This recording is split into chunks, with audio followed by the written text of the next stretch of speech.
everyone, and welcome to Fistful of Feminism. My name is Monica, and today, and actually all month, we're celebrating Black History Month. So it absolutely boggles my mind that in 2016, people are still asking why, or rather complaining about the fact that we have Black History Month. This just wow. It's probably the epitome of white privilege if you can't understand why even just 1 month out of the year we can stop and focus on someone who is not white. Black History Month is so incredibly important to learn about, not just in the month of February, but all year round, because it's incredibly important to acknowledge that here in Canada and in the United States are imperialist nation states. This means that both of these lands were produced through imperialist colonialism, and that still matters today to a variety of different people of color. The connection to colonization is an extremely important thing to remember, especially when talking about Black History Month, because how nation states are formed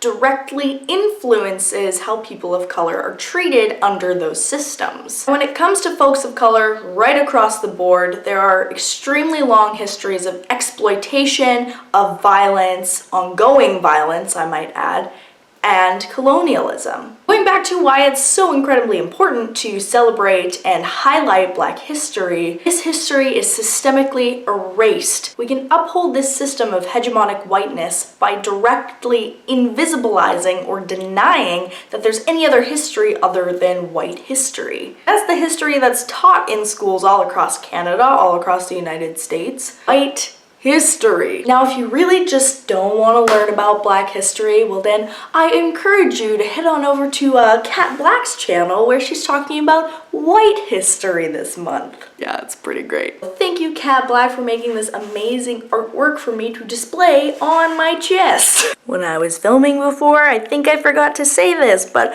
without further ado, here are some things that I think you should know that fall into the realm of Black history. Number 1. Really important person to know, Kimberle Crenshaw. Kimberle Crenshaw is the Black feminist that first introduced the term intersectionality in 1989. Although intersectionality was sort of already starting to come into practice, this was the first time that the term was coined and that intersectionality became the most important tool for feminists. I would argue that without Kimberle Crenshaw and dozens of other Black feminists, intersectional feminism would not be what it is today. Yes, it still needs to get better and better, but holy crap, way better than the white feminism that was going on in the early waves of feminism. Number 2. I think it's so important to talk about Black activists in the reproductive rights movement. Now, it's pretty plain to see that the reproductive rights movement has not been intersectional for pretty much all of its existence. So I was reading this article by Renee Bracey Sherman, and it had a really great excerpt that I'd like to read for you here.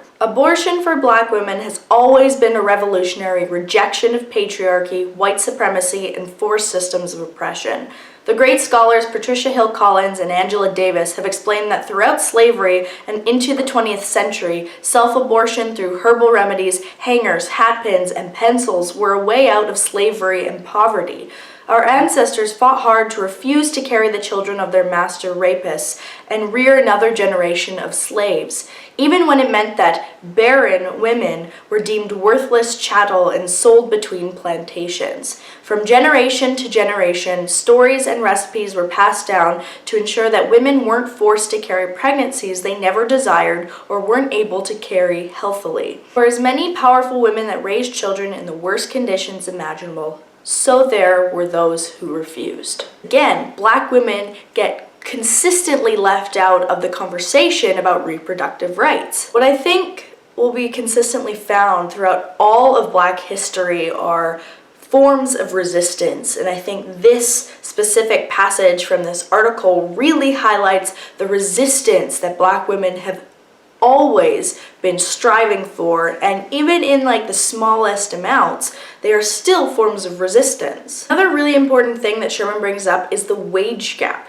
So they say the wage gap for women is 77 cents to a man's dollar, but people forget to note that it's 64 cents for black women. Again, this comes back to the whole intersectionality part, right? The refusal or denial to acknowledge black women's struggles, well, that upholds heteropatriarchal systems. I moved the camera because the light was annoying me. Number 3. Another important person that I wanted to mention is Rosemary Brown. Rosemary Brown was elected on August 30th, 1972 in British Columbia, becoming the first black woman to be an MLA in Canada as well as in British Columbia. She was also the first black female to run for leadership for a federal political party. Now, as I've said in my other videos, Canada is a really debated term, and I don't particularly like to use it. But when I do say Canada, just know that I'm referring to a nation state rather than a country, because again, of that history of colonialism that I brought up before. Rosemary Brown is just so badass. I'd like to read you some quotes of hers. "To be black and female in a society which is both racist and sexist is to be in the unique position of having nowhere to go but up." So Rosemary Brown was elected in 1972. Let's just put that in perspective for a moment. In British Columbia, women, aka white women, were given the right to vote in 1918. So from 1918 to 1972, no black women MLAs. I mean, just this year, our first Indigenous female MLA was just elected, so it shouldn't be surprising, but it still is. Canada really doesn't have much of a better track record when it comes to anti-blackness. There's obviously a very racialized history when it comes to colonialism, residential schools, ongoing colonial violence. And when it comes to black history, the history that's not really told is that when many emancipated slaves came up to Upper and Lower Canada, what they found was not really much better. On October 15th, 1843, an anonymous person living in Hamilton, Ontario, wrote a letter entitled,